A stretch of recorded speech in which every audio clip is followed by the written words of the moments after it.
Awesome. So we are live. I am just going to quickly take this opportunity, repost the space, and let's get right into it. Perfect. So Fred, maybe to get the ball rolling here. How are you doing, my friend? How's your day? Most excellent, Trav. Yeah, it's been good. It's kind of we're busy cooking a bunch. It's even though we don't do Thanksgiving, everyone in the house is sort of busy making stuff. So we have our Georgian here in the house, Mariam. She's making khachapuri, which is like this crazy baked bread in the oven with some cheese and egg in it, and we're making steak and all the kind of good stuff. So after the live stream, I'll get my belly stuffed. Oh man, those are like my three favorite words in the English language: cheese, steak, and I got so distracted by steak that I can't even. Eggs, there you go. There, awesome, man. Well, hey, sounds like a pretty spectacular day that you have lined up. Which I mean, of course, makes me even more grateful that you've taken the time to hang out with us today to chat about these topics that are prevalent. There's a lot of misinformation out there. There's a lot of speculation and FUD out there. So I'm very grateful that you're here today to join us to chat about all of this stuff here. So, I mean, yeah, we're still waiting for people to pile in, but I propose let's get right through it because there'll be content everywhere where people can check this out later on here. So, I just want to take a quick moment and welcome everyone. Thank you so much for joining us today. My name's Trav. Usually we have Victor here with us as well, but he is busy traveling the world today, so we cannot make it. But he does send his love. And we have here with us the privilege of having Fred from SuperSpaces. So Fred, thank you so much for being here, my friend. I appreciate you taking the time. And yeah, how are you feeling today about SocialFi in general and hosting spaces in general? Let's keep it super broad and then let's hone in. So, if I can hit two flies with one stone, two birds with one stone, however that saying goes in English, I think we're at a very exponential age when it comes to media, when it comes to the empowerment of individuals. The fact that we can just sit here, turn on our cameras, live stream, and have an algorithm on Twitter, YouTube, and other sources push us simultaneously, that's just amazing, right? Because you have asymmetric opportunity. You have no downside risk of doing these, and the more you work, the more upside you can get exposed to. So, what you're doing, I commend you. I see the hustle, I see the work ethic, and you should keep on going because there's so much upside to this, I believe. And it's evergreen content. Whatever we're discussing now, in the future, historians can look back and be like, hey, what did Fred and Trav think about SocialFi at that point in time? What was the perception, the public sentiment, right? And so that's on the media side. On the SocialFi side, I always say it's an inevitability that we're going to have financialized components in social networks. So to be giving you an example, and you're Canadian, so maybe this relates. And I don't know if he's still polarizing, but Justin Bieber was one of the first artists that I subscribed to on YouTube. He had 10,000 subscribers back then, and his channel was called Kid Raoul, and he was like strumming the guitar and playing in public sites and getting money from passengers. And I saw him and his ascend to world stardom. And I was a fan since, he was just a little kid on YouTube. And the fact that I have nothing to show for this, I have no rewards, even though I've been a fan, I've, joined, listened to all the albums and support it. That has to change, and that will change. And this is the opportunity that SocialFi brings to really change the dynamic between fan and creator. And that's just so exciting because the whole web, all the 5 billion of us and counting that are coming on, are moving towards ever more active forms of contributing to the web as creators. And everyone can be a fan and a creator at the same time of so many people. And so that's the exciting part about SocialFi. I hope I hit all the different angles with that. And yeah, we can rock and roll into other parts of the convo, but yeah, and go deeper into certain parts. So I'm excited, man. Oh man, just hearing that analogy to the rise of Justin Bieber. I mean, I came to this space through a stock and crypto investing kind of route, a funnel into this area.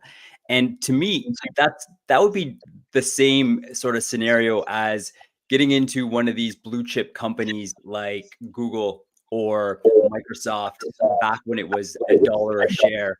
and now they're at multiple hundreds of dollars of a share. If you would have had that opportunity, if SocialFi was a thing, get in on Justin Bieber back when he had 10,000 followers, you're done. You won. That's it, right? Yeah. And not only the fact of like, okay, I can be early and get access to a creator and perhaps profit from all the opportunities of the rising creator, but also the collaboration aspect of things, right?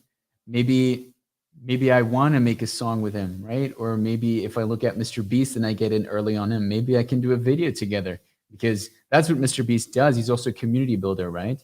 Next to everything, he just gets random, maybe hundreds of fans at the same time onto a big ass yacht on the ocean and just has an amazing time with them, right? And co-creates with them.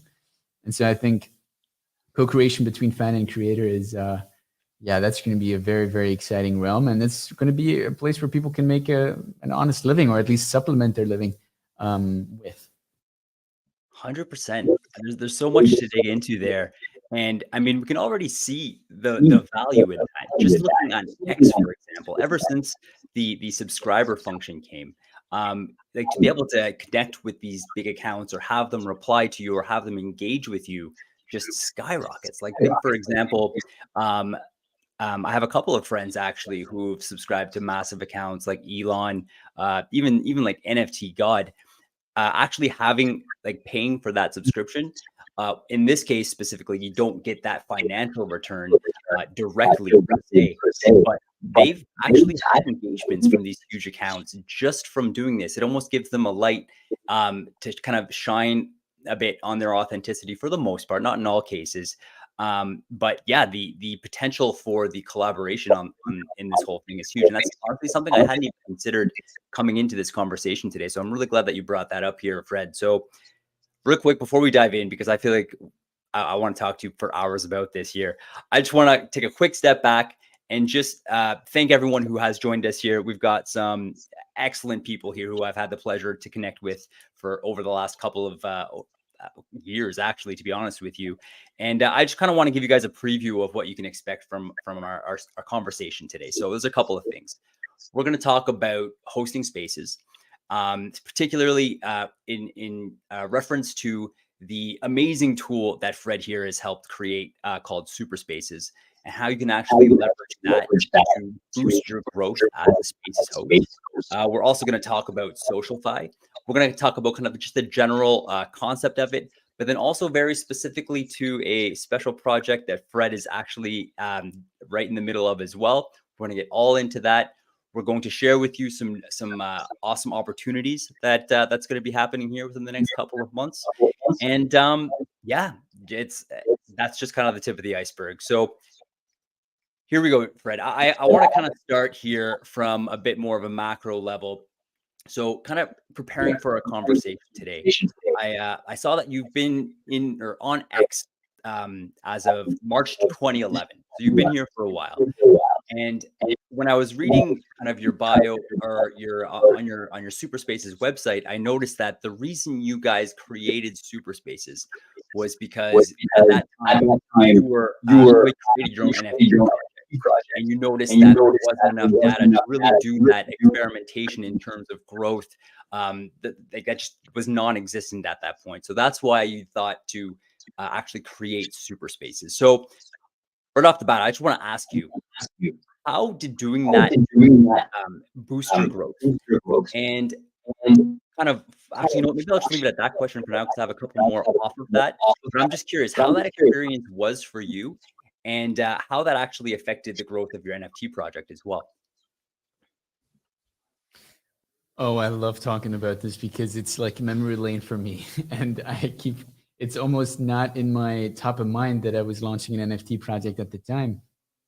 But Trav, just imagine I was working, I call it a fiat job. So I was working a Web2 job at the time. And that was in Amsterdam when I lived in the Netherlands. And my portfolio, I had discovered NFTs like half a year prior to that. My portfolio had just blown up because I had bought these random and minted these random game NFTs, in-game assets, like Fluff World, like Doge Pound, journey world, like random NFTs on Ethereum that I discovered that were at some point worth, between 5 and 50K. And it was just something as like a 26-year-old. I don't know. It didn't make any sense. People made me offers on these NFTs, and I genuinely thought they were going to go higher. Literally a picture of a bunny that had no utility. I rejected these offers, and I was like, sure enough, it's going to go higher.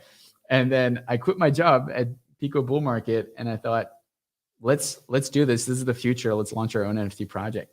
And it was predominantly an art project. So we were going to run with Brazilian gods and goddesses. So my heritage is Brazilian. So it was something that's very close to my soul.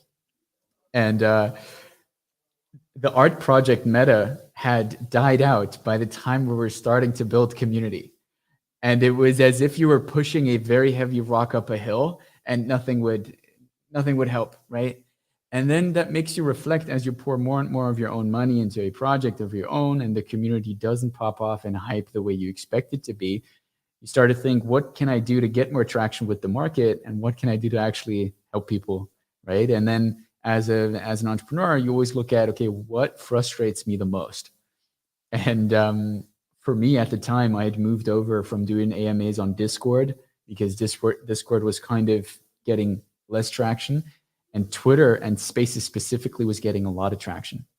So imagine, Trev, I was hosting AMAs where maybe 5 to 10 people were showing up on Discord. The time I switched, my second space had 300 people join in because some random, at the time, influencer joined the stage and kind of had his friends come in, and it was absolutely funny and incredible and amazing, the kind of connections that we made. And then I realized, okay, wait a minute, this is something crazy here, and I want to invest more into live audio and spaces to just build community. And I did, right? But it was guesswork. One space I had 5 people show, next space 200, another 60, and I just don't like guesswork. I like to be like a scientist, right? I want to know the truth. And that's what led me to calling up a few developer friends of mine, calling up my mentor and saying like, hey, let's actually maybe build something here as a proof of concept and attach it to the NFT as utility, right? Because that then makes the NFT, that was my theory at least, more desirable. If you need the NFT to access a certain software, that would automatically give value to the NFT. Lo and behold, at some point we realized it's not the way. You shouldn't gate software. In very few cases should you gate software with an NFT, because you want to keep the barriers to adoption extremely low and almost like make it available for free, such that people tell their friends and come in, and then later you figure out a way to monetize, right? And then we just shelved the NFT project, shelved all the expensive art where we hired many people to help us with this. So there's actually an NFT project that we never ended up minting, up in the shelf of 10,000, gods and goddesses that maybe will at some point launch, or maybe never. But then SuperSpaces was born, and it became our lives up until this point. Super cool, man. I love hearing those origin stories. Thank you for sharing that, first of all. And that really highlights one key thing here, and that's the fact that SuperSpaces itself has just been such a valuable tool for me personally, and then for so many other friends who are Spaces hosts. And throughout this entire time, it's been free. And I thought that's just one of the huge reasons why I've admired you guys specifically, is that the quality of the data that you guys provide with basically just a click of a mouse button is incredible. I have learned more about my own specific audience from your platform than any other analytical tools that I've used, and I've used a fair amount of them here. So I'd like to kind of keep the focus of the conversation to Spaces here for a few more minutes, if you don't mind. And before I ask my next question, I just want to thank you for sharing with us your history. As you were talking about that resonated to kind of where I was at during that time as well. I was a community manager for a couple of different NFT projects. I remember when Spaces was starting to kind of become the meta, and just the roller coaster of I guess I love how you put it. Just the difference or the disparity or difference. I'm not sure what word to use here to describe it, but some spaces you would host would have 6 people. Some spaces that you would host would have 600 people, and there was just it was so hard to tell kind of what made specific episodes more more sought after, more engaged.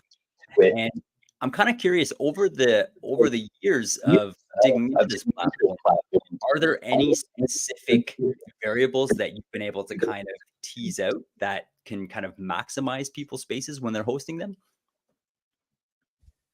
Yeah, I'll probably, there's many variables that I could highlight here, but I think if I were to prioritize in order of impact, the number one thing that I will tell you is speaker management. And with speaker management, what do I mean? Of course, you have hosts, right? You have 2 co-hosts, and they're very important in the pre-production, post-production of the show, right? As I'm sure Victor will probably help chop things up and produce shorts out of what we're doing here today. But there's many more spots and many more opportunities for networking and synchronicities. If you look at the speaker panel, you can have up to 50 or even more speakers in the space, right? And so everyone brings their own story. Everyone brings their own network with it, right? So if there's anything I'd optimize for is speakers, curating them, obsessing about the quality of their takes, of their experience, and of the relevance to the topic of conversation. So the obsession with speakers will pay off if you obsess with it. And then the second variable is to be engaging, develop engaging speech, curate engaging topics, and to not shy away from at times being critical, at times being direct, unfiltered, right? I think that's what cuts right to the chase, and that's what people appreciate. I don't think people appreciate really, really long monologues, or if for the sake of kindness, you get to every hand in the room, no matter the quality of their take. I think you're the boss of the room, and you need to drive the conversation like a boss. That's such a fantastic take there, my friend. I really appreciate you sharing that. I'm taking notes here like a fiend. And kind of my follow-up question on that is, clearly you have a scientific background, a very analytic mindset. I am curious, these values that you just mentioned here, the speaker management, the quality of conversation, the not being afraid to have those difficult situations, are those successful because of the subjective response of the audience, or is there another level to that as well? Is there any sort of algorithmic response to this that might pick up on that or kind of affect engagement? Do you have any insight on that? So you're asking if there's any sort of underlying data that I can point to that drives success in spaces? Maybe not necessarily data per se. I guess more so, are these successful because this is actually what people like to hear, or is this more successful because the algorithm is able to kind of detect this and then it will push spaces that adhere to these values?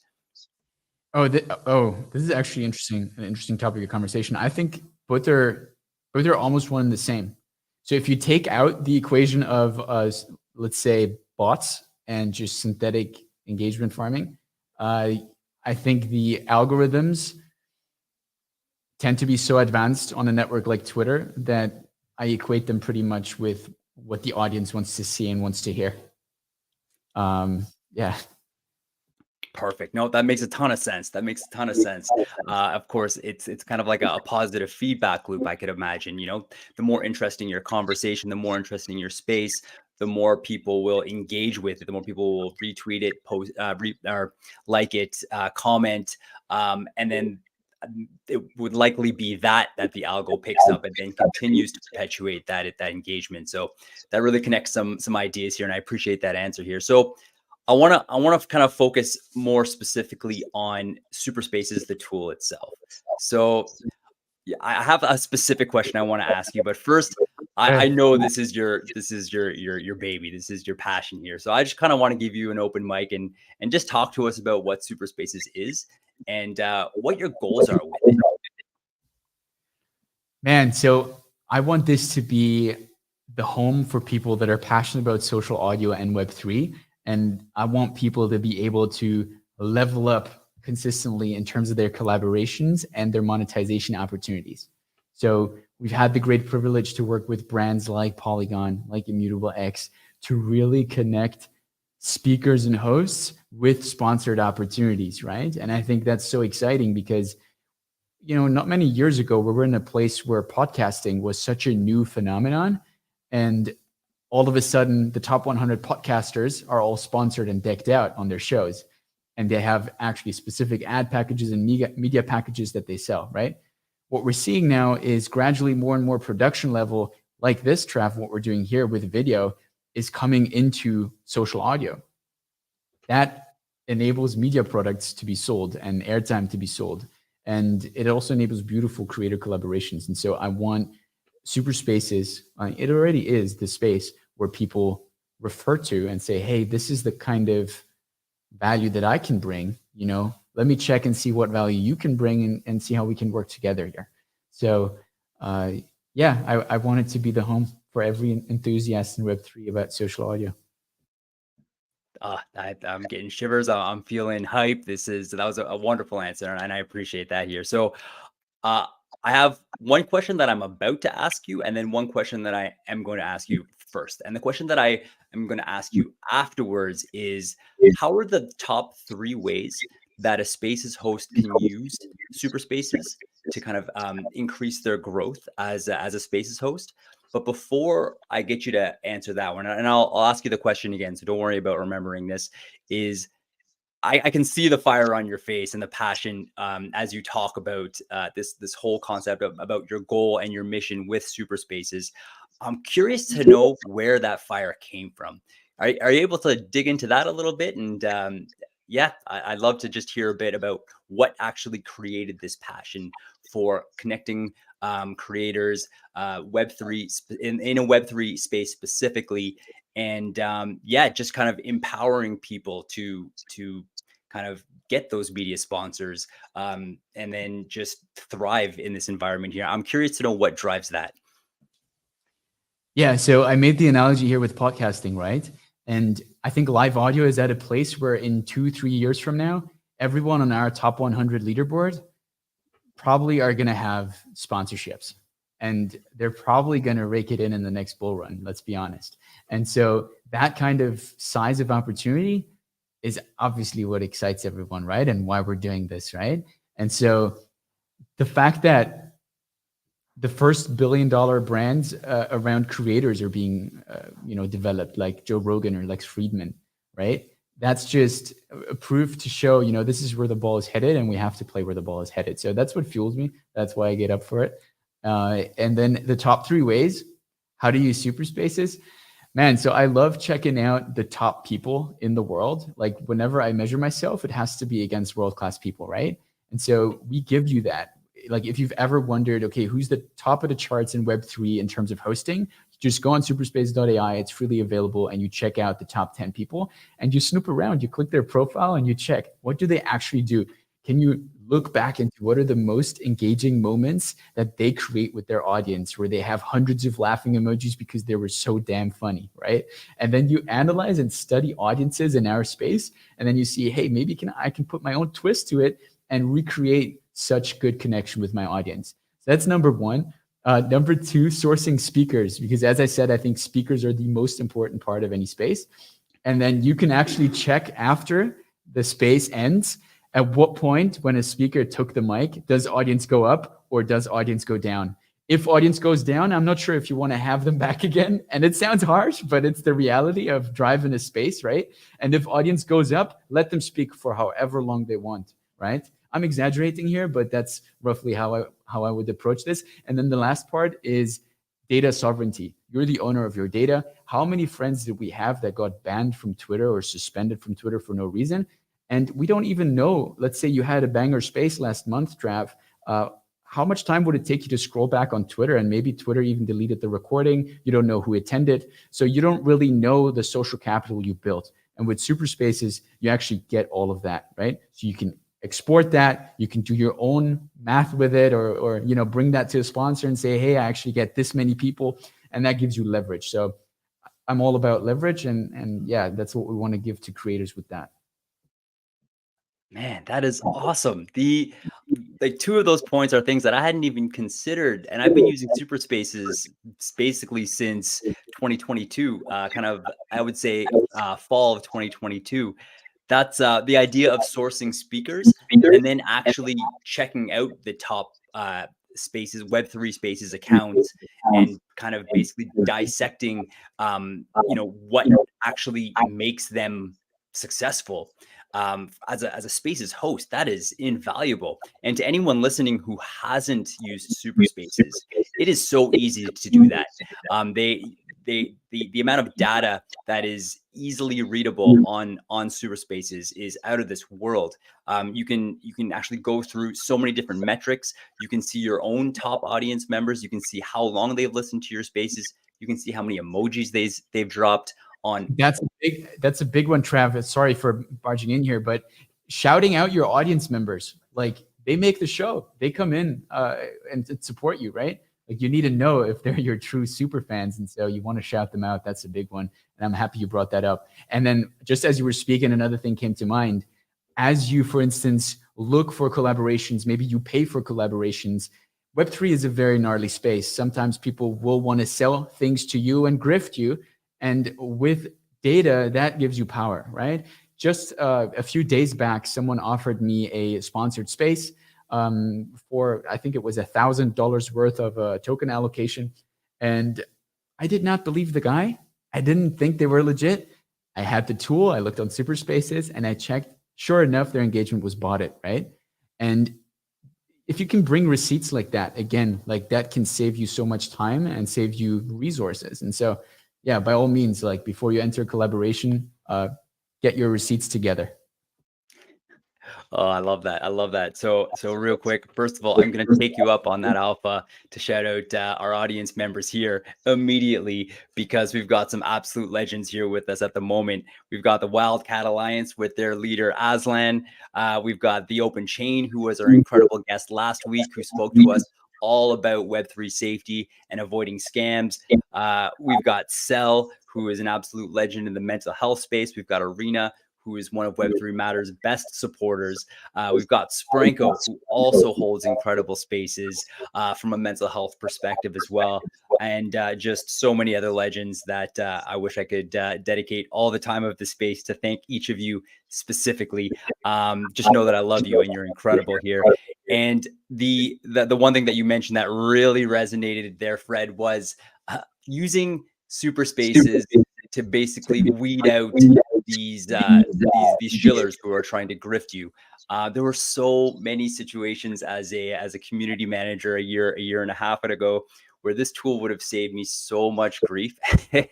Oh man, just like, especially as a person who at that point was responsible for outreach for actual formal collaborations with different projects, and to actually grow our community as well. Something like this would have just saved me so many headaches and so many poor decisions here. So that alone is massive. So, okay. I just want to take a quick pause, acknowledge that we're about halfway through our time. I would like to open up the floor to see if anyone has any questions about hosting spaces, specifically to do with SuperSpaces. So if you have any questions or insights that you want to share with us, feel free to put in a request, and we'll get you up here to have a quick chat about that. And then I am very excited to start to dive into the SocialFi component. And I want to talk about what you are building, Fred, and what your perspective is on SocialFi as a whole.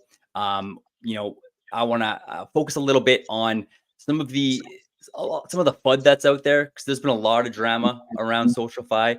I want to talk about some of the dangers of navigating SocialFi at the moment, being so early in the game, and then I also want to talk about how you guys are doing it differently. So I'm just going to give people a few seconds here to put up your hand, and if you want to contribute to our conversation about hosting spaces and leveraging SuperSpaces to kind of help you grow, now's your opportunity. And while we're waiting to see if anyone puts up their hands, Fred, I just wanted to see if there's anything else you wanted to mention about Super Spaces, about hosting spaces, and just kind of give you the last word here before we change topics. Thanks for that. Yeah, I want to encourage everyone. Like, if you haven't done it yet, just host a show, grab a friend, and experiment a little. I think it doesn't hurt. I think it will excite you, and you will see the opportunities. I think numbers don't matter as much as we think in the beginning, right? Maybe there's 2 people, 5 people, 10 people in your room.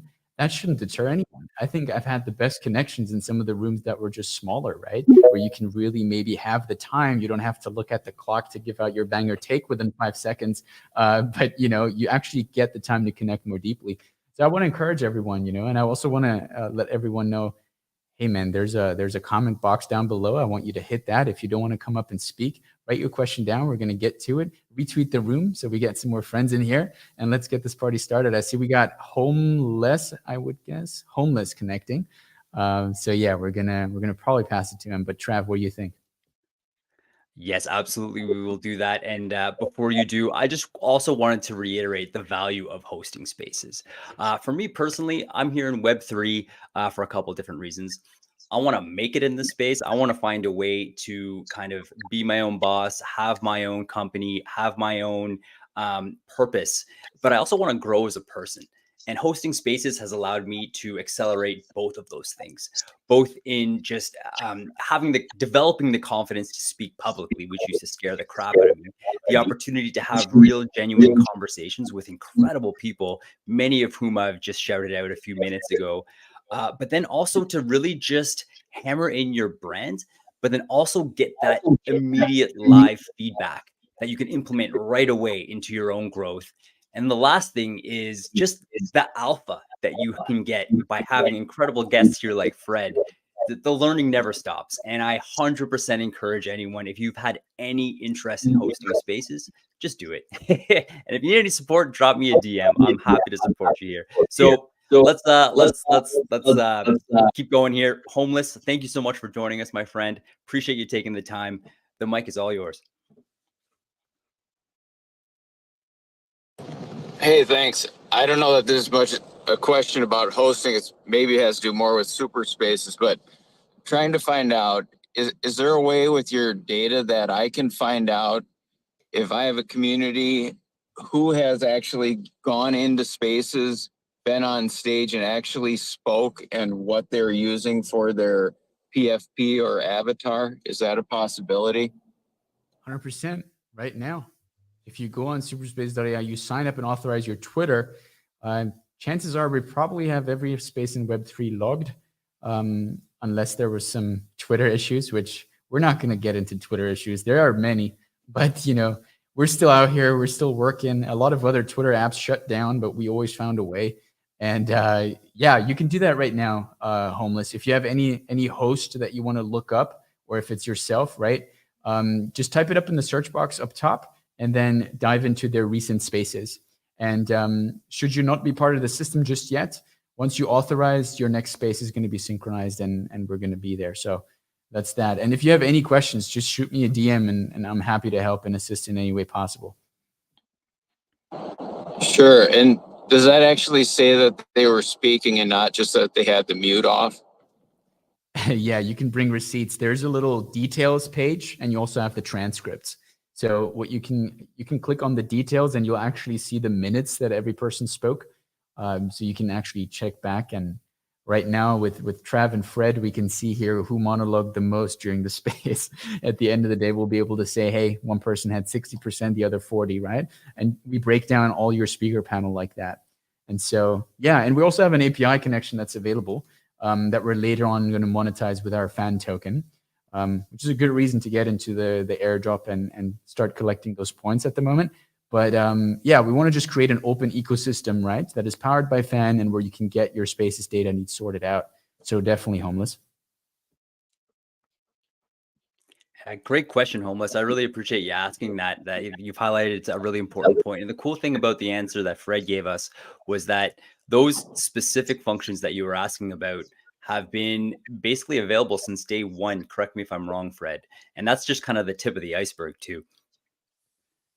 Yeah, I think not from like release, but pretty soon after we realized that speakers are so important, right? And that there's a big difference between someone just farming up on stage versus someone who's actually speaking.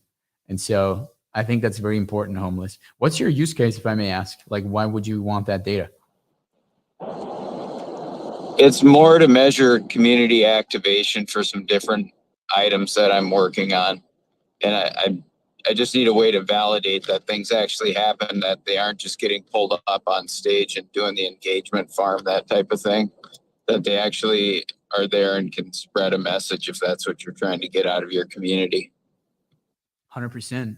I mean, that was a big one for me as well, because at some point we hired people to represent us on stages, right? You want to know where your money goes. You know, do people actually do the work or not? And so again, receipts is everything. And yet another incredible use case. Thank you for highlighting that, Homeless. I appreciate you taking the time here. And actually, one last thing here I just remembered before we dive into SocialFi, Fred, is that one thing we hadn't spoken about are TOAPs. And that's, or sorry, POAPs. Crap, now I'm forgetting if it's a T or a P. But that is okay. Oh my goodness, that's another incredible tool for Spaces hosts to kind of give back to their community. I wonder if you can kind of give us a TLDR on that, and what your plans are on that for the future. Love it. I love TOAPs. It's we came up with that product demanded by creators. Actually, they came up to us and they said, hey, after the Ryan Carson era, and I'm not sure how people in the room here are in terms of how long they've been in Web3, but there was a guy called Ryan Carson who held pretty big spaces and who gave out collectibles, like free NFTs for your participation.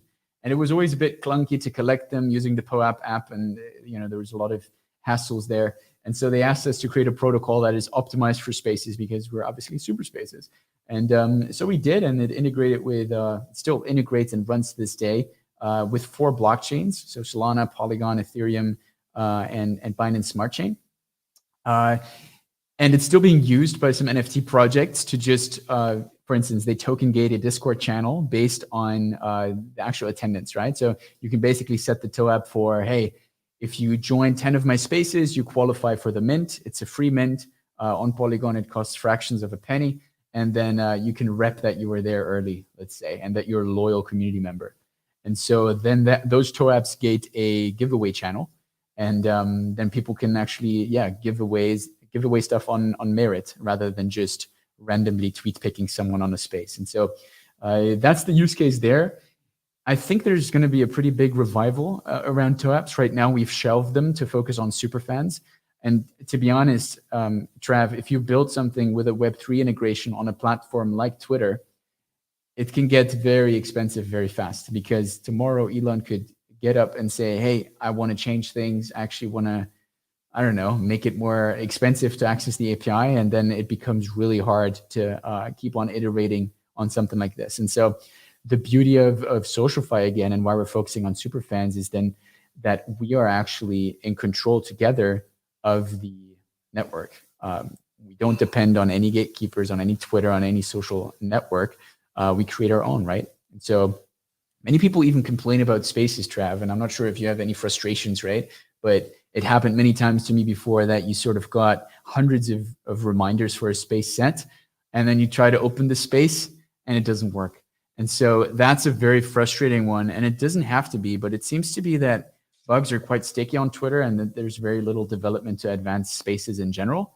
And so, the big play with superfans is obviously that we can create your on-chain community that is connected to you on-chain and not on any social network. So it's censorship resistant. And then on top of that, we can build audio rooms, video rooms, whatever we want, right? To have a deeper fan and creator connection. So that was a long-winded answer. I hope I didn't bore anyone, but those are my thoughts on the topic. The more you spoke, Fred, the more excited I became. And I just gotta give you a quick round of applause here for what a beautiful natural segue into our next conversation. That was professionally done, my friend. 2 things I just want to respond to real quick. It's actually Ryan Carson. That was one of my biggest wins back in the day before kind of all that controversy came in around him. Was I actually got to join him on a space and have a quick conversation, and that was such a huge thing for me back then. because he was doing a lot of good things in the space. And I think at the time there were multiple thousands of people in the space. And I can genuinely say that I would not have thought to even connect with Ryan Carson if it wasn't for SuperSpaces. So just another way to show the value that using this tool as a host can bring you, or even just as a speaker. If you want to track your own progress, if you want to kind of look back on different spaces that you've been a part of, it's all logged there. And the last thing I do want to respond to real quick is the idea, or just the glitchy nature of spaces. That's happened to us so many times, and very, very painful, very painful memories. And I can think of one in particular where we had a very sought after guest with, I believe it was close to 100,000 followers at the time. And that just kind of derailed the entire space. And that was very disappointing. So I am super bullish on you for trying to find ways to kind of mitigate that, especially using a Web3 sensorless solution here. So let's get into SocialFi. Let's do it. Let's jump in here. So first of all, I want to get your perspective, Fred, on the SocialFi scene as it is, and then over the kind of the past 3 to 6 months is when things really started to hit off. I'm curious to know just what your perspective of how things have been going, and then I'd love to chat about Super Friends and talk about what your plans are to kind of bring this to the next level here. So yeah, I'm happy to send the mic your way. Cool. Yeah. And let's get some pulse here from the room and maybe from Homeless. And I also want to get a pulse from you. Have you made a key on FriendTech? Have you joined Stars Arena? Like, what have you tried out? Because I'm the kind of guy, once something new like this picks up in crypto, I will spend 3 nights without sleep and I'll just try out everything. So that's, and I think if you're in crypto, it pays to be like that, right? Because you want to be at the bleeding edge of innovation. At least that's what gets me up in the morning, right? And that's where the opportunity lies. And so oftentimes at the bleeding edge, things are incredibly broken. And just 2 quick anecdotes before we pass it to maybe Homeless and Trav, because I see Homeless has FriendTech in his bio on Twitter. So I'm really curious what you think. But I joined, I started buying up my friends on FriendTech, and I was really early. And it was so exciting, right? On the kind of the first run up. And then I got locked out because I don't even know why. I couldn't log in anymore. Maybe I had the different SIM card in it or something. And support didn't help me. And I was basically locked out for 5 weeks. I didn't know what to do. And everyone on the timeline was talking about it, and I felt so left out, right? And it was a terrible experience. And I was just thinking, me with SuperSpaces, I always try to give support, at least in a matter of a couple of days. But here, even on the timeline, I prompted them nothing, right? And then similarly with Stars Arena, I mean, look, they convinced me to invest in AVAX and send it over and bridge it over to use this SocialFi app. That takes a lot. Like I would not mess with AVAX with a 10-foot pole, but they did it. And lo and behold, within 48 hours, they got hacked twice. I lost all the funds there. And it was just hilarious. Like, I remember waking up on a Saturday after porting like 2 ETH over there. And then the graph was just complete rug to 0. And I was like, this must be a joke. And so, yeah, this was kind of the sentiment of things for some time. And, this must be a joke.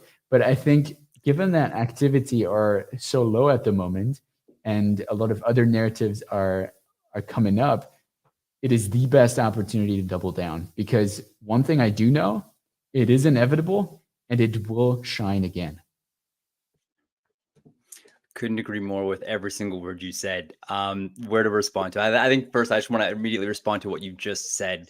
Is especially if with something like this, when the opportunity for profit is so massive, and even though the hype maybe has faded a little bit, it was huge at some point. So it is now very, very apparent how successful and how lucrative taking something like this on can be. So I think inevitably, looking at human nature, I'm 100% right by you when you say that it is inevitable and it will come back. So, and then yes, just to kind of speak to my own personal experiences, very, very similar to yours, maybe on a bit of a smaller scale, liquidity wise, because I haven't made it yet, but you can bet your ass it was very relative, probably to the amount of your own portfolio that you sent over there.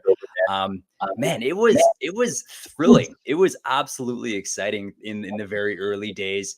Seeing all these massive accounts on X both in the Friend Tech and the Stars Arena space, seeing them like super low, able to basically buy stock in them, buy keys, or buy, I don't remember what Stars Arenas was, and then see that grow like really, really fast was absolutely wild. But then I also feel you there. It did not seem to take long for the darker side of things to kind of show their face as well. And I since haven't spent a whole lot of time on either.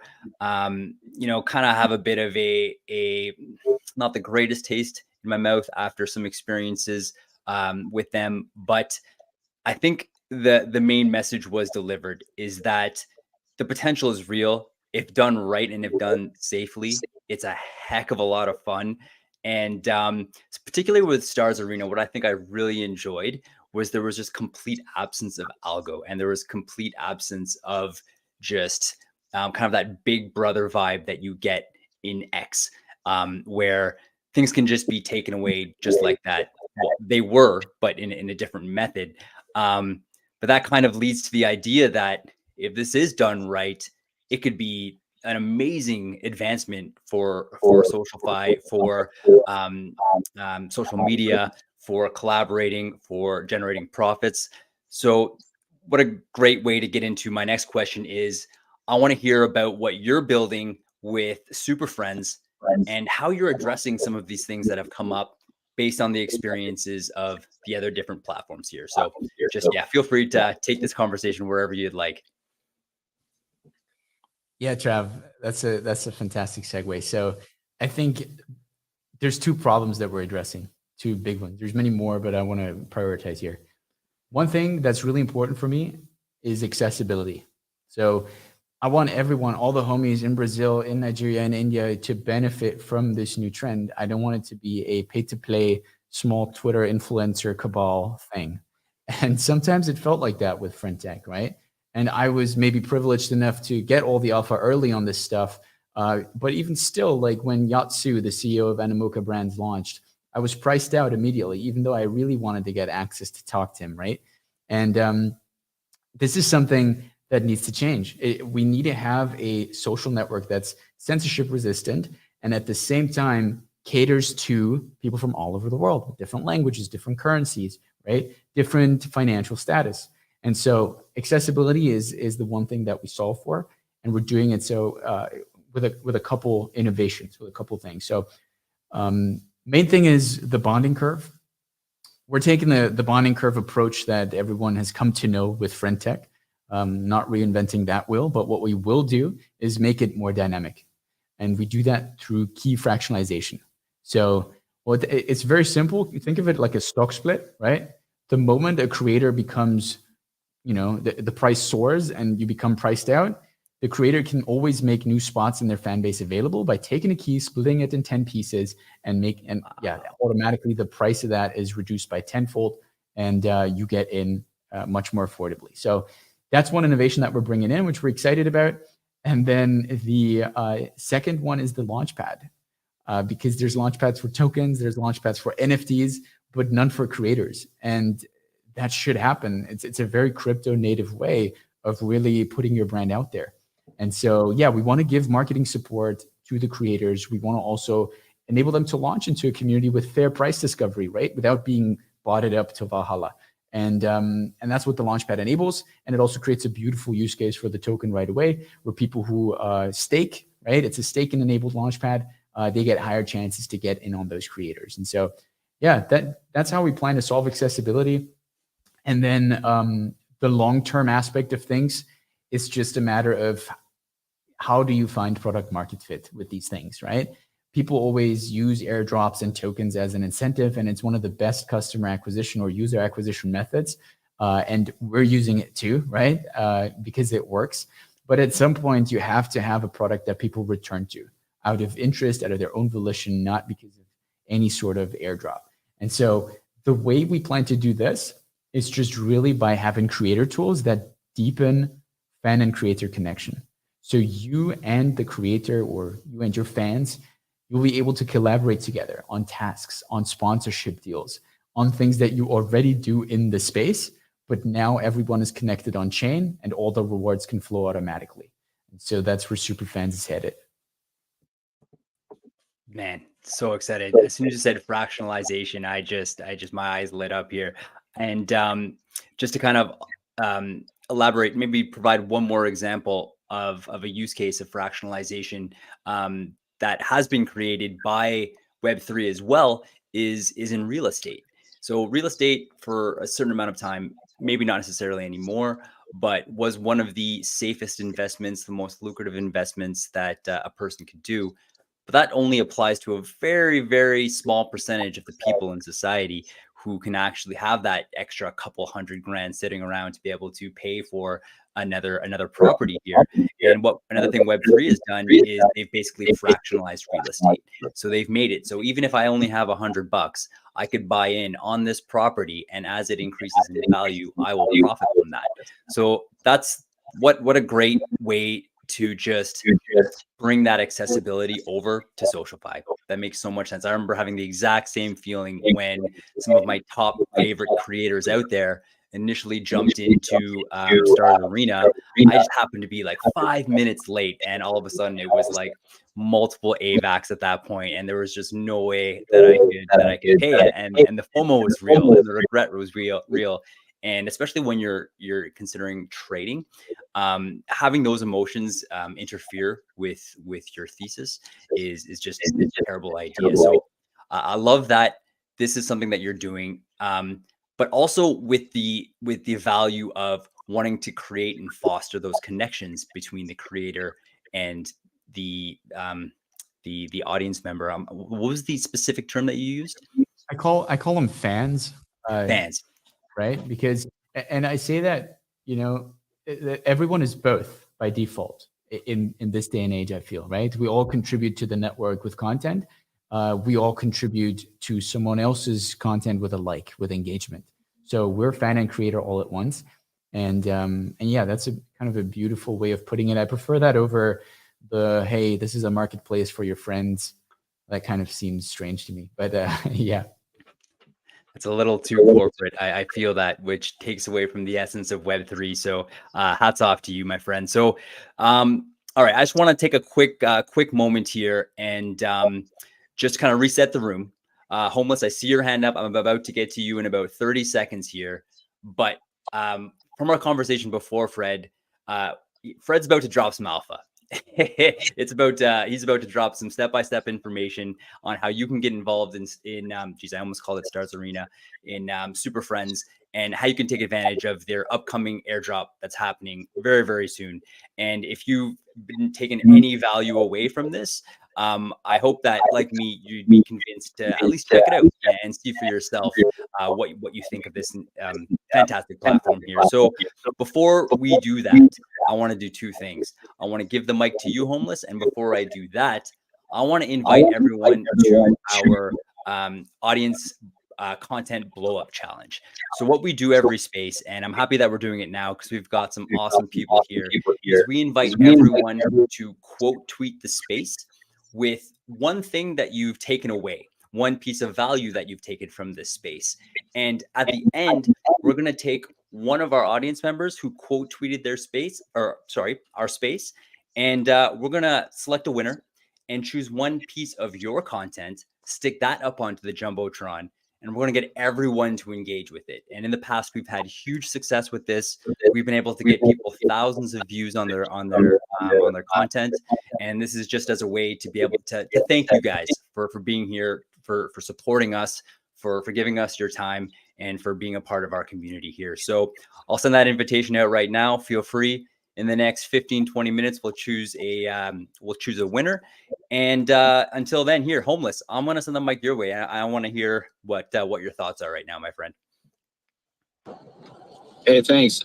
Just with the fractionalization, at least in my mind, what you're talking about is the economics of accessing people. And I don't think anybody who's used FriendTech will disagree that a 10% take for the platform is really hard for people to use that and be profitable if that's part of their goal. And I'm just curious what your take is for what you're trying to put out there as far as the economics and how does that get funded? Because, you know, certainly and definitely this is part of what FriendTech is doing is data collection, and you might as well collect it, because if you're not, somebody else is, because everything's on chain. All that data and wallet and IP address stuff is certainly findable.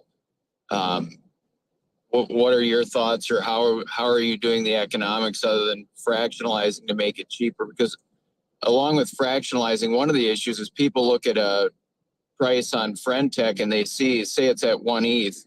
Well, the real price for that is 1/10 of an ETH, because you're only paying 10% to the creator, and then another 10% goes on top of that. So it's really 0.2 ETH when you factor in the platform fee. If that makes sense, I'm curious if you can address that. So important, right? Like, we have the opportunity here to redefine creator royalties. So let's do it properly. What I'm against at is to not make an ecosystem fund available if you collect this high amount of fees, right? And so it almost seems like there's no ecosystem mindedness at all from some players in SocialFi. And so we just want to take the opposite approach of that, right? And so what we offer from the gate is lowest fees of any SocialFi that we're aware of. So we're actually at a spread of 16%, 7% on the buy side. So we subsidize the buy side, and 9% on the sell side. And most of that, the majority, will always go to the creator. So out of the 16%, 12% goes to the creator. And then the rest is split between refer and protocol, right? And so that's just something, that's the way that we see it. We want to really incentivize trading, incentivize getting into keys and into creators so that you can collaborate with them, right? And then the other thing about data collection, the way that we see it, is that it's so important, and it unlocks so many opportunities to have your closed group be connected to you on chain. I'll give you an example. You're a host, right? Or you're a creator, you want to secure a sponsorship deal. From our experience, right, with different brands, they're not only interested in that single creator, they're interested in who is in that community, who co-creates with that creator, and what are their on-chain interests? What does the data suggest, right? Is this creator really about Polygon, or are they just LARPing? How long have they been for Polygon? Does their on-chain activity actually, give receipts for that, right? And so this is the kind of stuff that we're looking to enable, and why, sponsorship facilitation will be very, very paramount to scaling SocialFi and to scaling superfans. So that's where we really, really plan to bring a lot more liquidity into the space by making that transparently available for creators to apply to and kind of work with brands, but also work with each other. Homeless, I hope like that answered a few things, but you probably have some follow-up question. Yeah, when you're talking about the difference between entry and exit fees, I think this is an issue that does need to be addressed. And I don't specifically have the solution, but if you have people buying in because they want to access somebody, how do they vote on how well they were given that access, and how do you verify? Because certainly if people know if I give somebody a bad rating, I can pay less, you're going to get bad ratings. But by the same point, you need some way to say people bought the key because they wanted to be able to talk to that person, and they never heard a word from them, and they're just there farming points. Dude, if that makes sense. I love this. You're very sharp, Homeless. I think the fact that SocialFi is, or at least has the potential to become a reputation protocol in Web3, is something that we haven't discussed yet, and it's what makes it really exciting as well, right? Like, if you're a fan or a creator and you have a history that you can document, that you've done this, you've done that, right? You've showed up, people rate you, right? Not only with their wallet, but also with qualitative indicators. Perhaps they can give you a star or 5 or so, right? Like, those features we see as really, really critical, and we want to experiment with that. And we want to hear from you guys how you can better, which features you need to assess reputation and to, really properly create a system here that helps everyone out. So I think that's super important. Yeah, Homeless, I want to take a moment and just thank you for asking these very important questions here. You've inspired me to take put more thought into, areas like this that people would genuinely be interested in. And I really appreciate you directing our conversation in that direction here. So yeah, I appreciate you for being so thoughtful and asking such insightful questions. Oh yeah, Homeless, I want to give you a quick chance to respond if you had anything else that you wanted to say, and then we'll get to you there. Let's see, who do we have? Meta Meme Coin. So Homeless, the mic is yours. No, I didn't have any further follow-up. It's a topic I've been trying to figure out. There somehow you need to be able to rate people when you're selling their token as to whether or not the experience was worth it. And it may be not worth it because you didn't get what you thought you were going to get. But if you got the access, they've earned their points. They just may not be the contacts you were hoping to get. That's all. Yeah. No, it makes a ton of sense. Well, one kind of theory that I would have is that just in looking at social media as a whole, I believe that word gets around pretty fast. And if someone is doing something that is not equal and balanced, especially when it comes to taking people's funds, just from my own experience, I've seen how quickly, that comes out, and that just gains a lot of light here. So I would imagine that if someone is doing things like this for the wrong intentions, or putting out no information or no value, or giving false value, that I have a lot of faith in people and their ability to sniff that out and to do something about it. But I am very curious to see that played out in the future, and to see what kind of innovations you guys come up with, Fred, on how to address this here. So awesome, guys. Great conversation. I'm super grateful here. So Meta, I want to send the mic your way. I'd love to hear from you. What's up, guys? I hope you guys can hear me clearly. Thank you for pulling me up. What's up, Fred? I've been dabbling on your app and onboarding as many people as I can, because I'm bullish on you, and SuperSpaces. You know what I mean? So when it comes to SocialFi, right? And I've kind of used a lot of the apps. I'm active on FriendTech. I have a little nice community there. I used New Bitcoin City before it was New Bitcoin City. I don't remember what it was. Dabbled on the AVAX one as well, Stars Arena. That went to, poop really quick. What I have noticed is all of them have something similar, right? Which is an airdrop mechanic. It's a way of onboarding people, right? Because people want incentives. And the reason that FriendTech is essentially the market leader in a brand new asset class is because it has the biggest carrots on the stick, right? It's kind of teased the paradigm backing, and we don't know if that's going to happen or not, right? It's all speculation at this point. But I just want to know, have you thought about getting other VCs involved, or pulling some kind of capital from somewhere else in order to, basically, for a lack of a better word, bait people into using your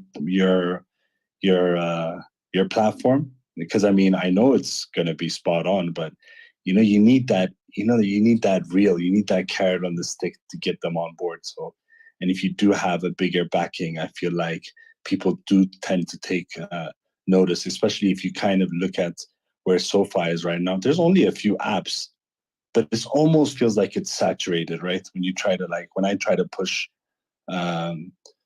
super fans on people, they're like, oh, not another SocialFi app, or and so how do you plan on reeling them in? That's a great question. The carrot on the stick analogy obviously holds super true, right? If you look at right now, the development of the total sector, I have a spreadsheet that Bread made. I don't know if you know Bread, Meta. If you're familiar with FriendTech folks, and probably you do. He's my boy. Yeah, he's coming over for barbecue tomorrow. He's here in Portugal. I'm really excited. And kiss him for me. I will do that on the mouth with force.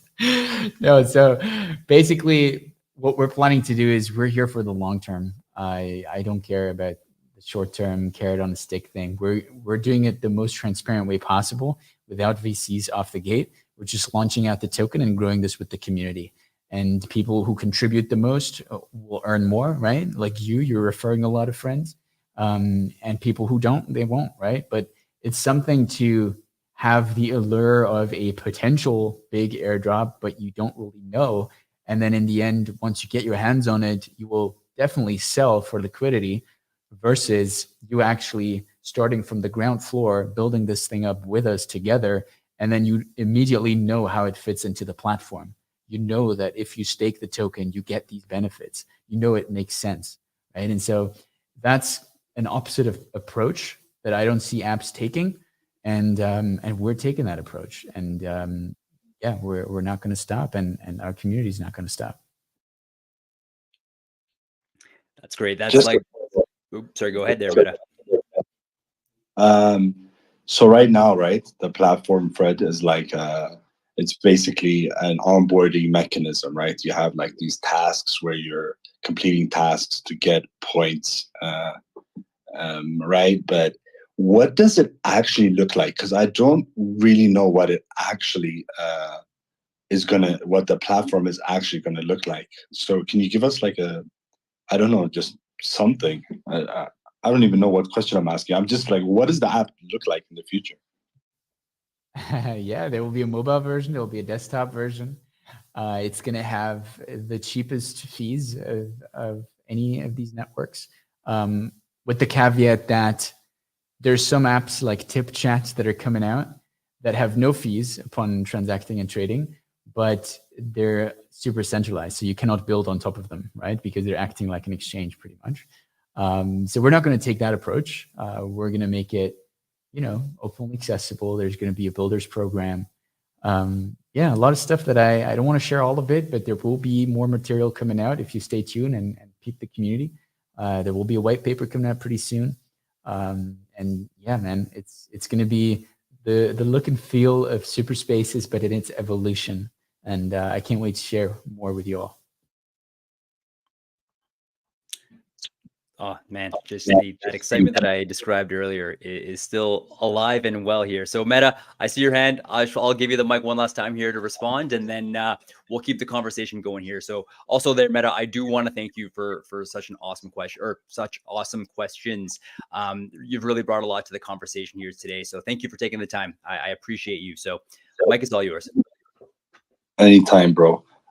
Sorry, I feel like every time I come on stage, I feel like I take over, which is like so bad. But I do have a lot of legit questions that because I am actually a user. And you brought up a good point, right? You talked about Bread, one which is a mutual friend of ours, which is like I consider him like the friend tech Jesus or Messiah. I'm so happy you said that. That's how I call him all the time. It's so funny, bro. I'm on him all the time. And then if you kind of look at the friend tech, like the noise, right? Like look at the post feed and you see what people are complaining about, which I'm sure you're very well aware of, is that the protocol is not actually allowing them to build on the actual app, right? And on the protocol. And this is a big, big grief that a lot of the community members have. So can you kind of like tell us what does building on superfans look like in the future? Oh man, yeah. Support an integrated ecosystem where apps are available, they're promoted, builders are supported with incentives. We want you all to build on top. And by all means, we stand on the shoulders of giants, right, with our community, but we can't do it alone. And so anyone with a good idea, with a big idea, come over here. We're going to make it work together. And yeah, DMs are open. I think, I hear people loud and clear. Like if you want to build something on top of a new thing that's successful, like friend tech, but then you don't get any airtime with the founders, you don't get any sort of special page on the homepage where your creation gets highlighted. It's hard to sustain the motivation, right? And so for us, it's going to be, the polar opposite approach. Another great question there, Meta, and another fantastic answer there, Fred. I'm throughout this entire conversation that we've had, I've just been, I've admired your community first approach with all of this. And that's one of the reasons, like I said in the beginning of the space, why I've just been so bullish on you as a person and so bullish on all of the work that you're doing. So I just want to recognize that and share that with everyone who's here with us today. And I also just want to just kind of, let's see here. What am I trying to say? I want to say reset the room, but just kind of get some guidance, because we are now just past an hour. I am looking to wrap this space up pretty soon, but I also want to hit on some last few very important points.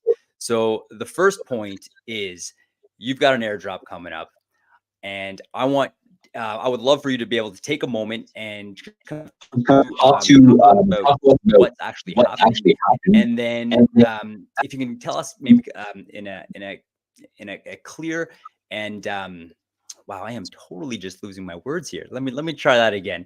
And if you can give us good instructions on how we can actually take advantage of that, that would be awesome. And from there, I'll just get to that in a second here. So yeah, if you want to take the mic and address that there, Fred, that would be awesome. Yeah, awesome.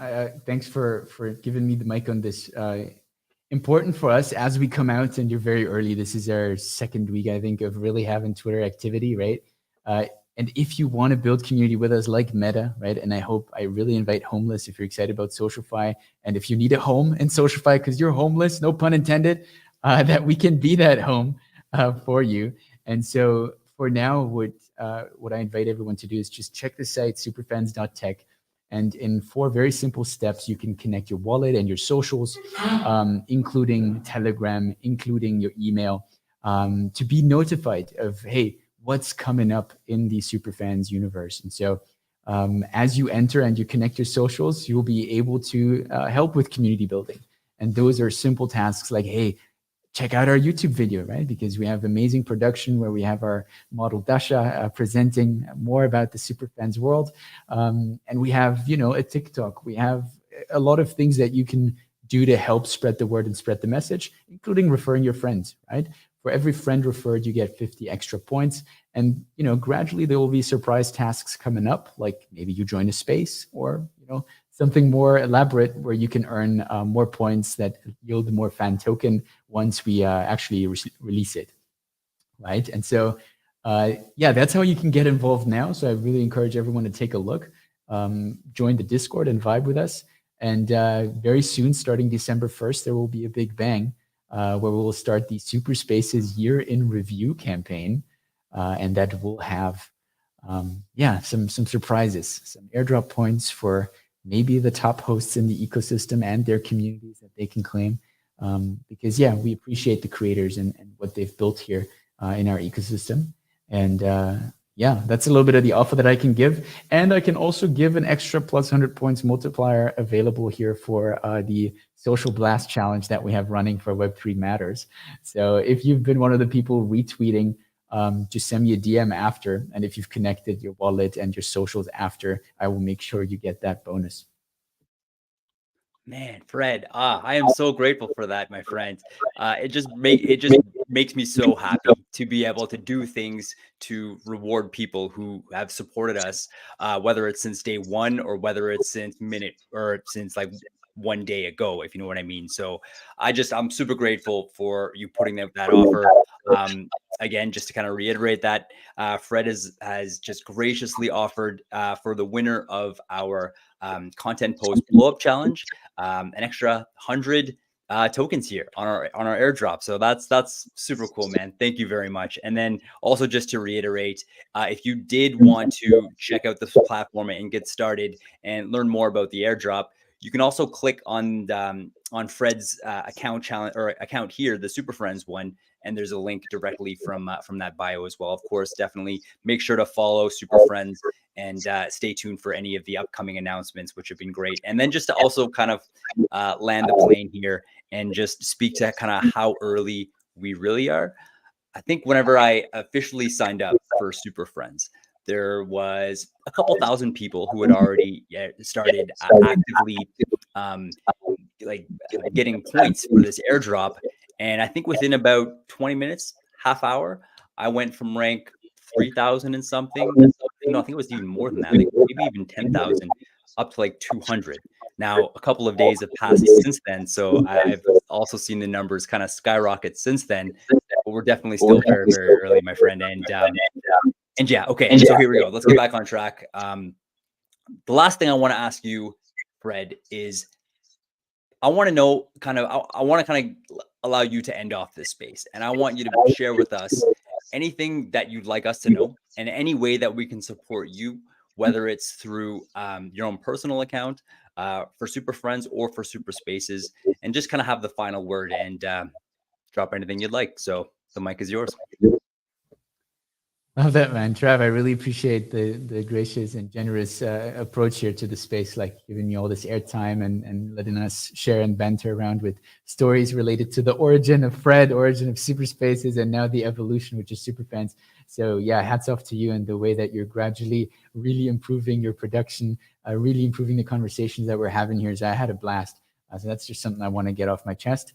And then when it comes to how to end the space, yeah, my personal goal with this is very, very simple. I want to get Post Malone to make an account on Superfans. I love Post Malone. He's one of my favorite artists. So if any of you guys have ties to Post Malone, now is the time to connect us, and we can make a sweet referral deal happening where you can get some key sale revenue with us. And Fred, get at me, bro. Get at me. Let's go. We're here for this, Meta. So that's why I have you as a community member. Yeah, but no, in all seriousness, if you have, any people excited in your network about SocialFi that don't have a home right now because maybe they got burned, just, spread the word. Tell them, hey, something new is coming. It's Super Fans. And if you can, keep posted and keep up to date with what we're doing, I'm sure the journey is going to be a fun one and a meaningful one where we can make a lot of new friends together and earn something together that can help us here in Web3. So that's my closing statement for the day, and I really appreciate you, Trav, and everyone here. Oh, thank you for such kind words there, Fred. I truly appreciate you. Appreciate you for that compassion that you just sent me, and then also for just the work that you've been doing. That's empowered me personally, and so many fellow Spaces hosts and just ex-users. You've been making a huge difference, and I'm so bullish on you and everything you're doing here. And before we close up, I just wanted to take a moment here to share the winner. So, Homeless, I'm going to give you the win today because you've just brought a ton of value to our space today by asking such insightful questions. So I'm just going through your timeline now. I'm going to choose a post that you've made, and not sure I completely understand this one here, but I like the vibe. So I'm about to post up a piece of content here from Homeless onto the Jumbotron. And I would love for everyone to show Homeless some recognition. I want you to go up to this space, give it a like. I want you to bookmark it. I want you to retweet it. I want you to comment. I want you to comment on a comment. And let's see if we can blow this up. Right now, it has 160 views. Let's see if we can get to 1,000 today. I think we can do it. We've done it before. We've actually gotten a lot more than that before. And I believe in every single one of you that we can make this happen again here today. So the should be up or coming up very soon here. Homeless, I see your hand. So I'm going to send the mic your way, and then we're going to wrap it up. So it's all yours. Hey, I was just trying to make fun of Bored Apes last night, I think is where that one came from. The other part, the reason I raised my hand, I was trying to connect my Telegram, and Telegram says I've connected, but the app does not show that I connected. Does that make sense, or am I doing something wrong? I don't ever use Telegram. Oh, can you maybe refresh and see if that works to get back in? Yeah, I tried it, and when I tried to join it again, it says I've already joined or already linked. Maybe it's just going to take minutes or an hour or something. Sometimes that happens. Yeah, I mean, like kind of like 1 in 10 users says that Telegram is a bit pesky, so it can happen. If it doesn't get fixed right away, I'll keep in DMs with you and we'll get it fixed. Sorry for the friction. It's all good. Excellent. Fred, let me ask you real quick. Do you see that post up top on the Jumbotron? Did I mess that up here? Or no. Oh, I even commented. Okay, yeah. Perfect. It is there. Excellent. I think back to one of our initial conversations here in this space, X's causing me some problems. So now it's probably a great time to wrap this space up here. So I just want to thank everyone here once again, just for taking the time to hang out with us today. I see most of you faces have actually been with us here from the beginning of the space. And for that, I'm super grateful. The reason that we are here with Web3 Matters is because we're going to make it, and we're going to bring all of you guys with us. Something that's brought us so much satisfaction and purpose in this space is to connect with all of you and to be able to share everything that we're learning along the way from us, and then from the network that we're creating with Web3 Matters is an absolute privilege. So thank you to all of you for taking the time, for hanging out with us, for contributing to this conversation, for pushing this space. It means a ton. And then Fred, thank you, my friend, for taking some time. I know how hectic your schedule is right now. You have an incredible feast being cooked at the moment, and you are still here with us to deliver such incredible value. I appreciate your vibe. I appreciate your energy, and I appreciate your work and your vision for this space. So I just want to end this off by saying thanks to you so much. And yeah, for you, Fred, and then for anyone else here, if I can personally support you in any way, DMs are always open.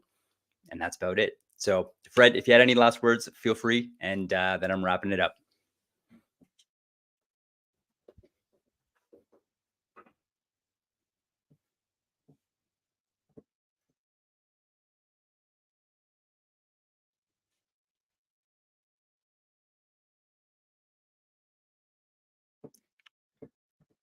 Oop. I freaked out for a second. I thought I accidentally closed the space. That would be an absolute pleasure, my friend. Please do, in recognition of you and the goal to get Post Malone up into Super Friends here. So let's wrap it up.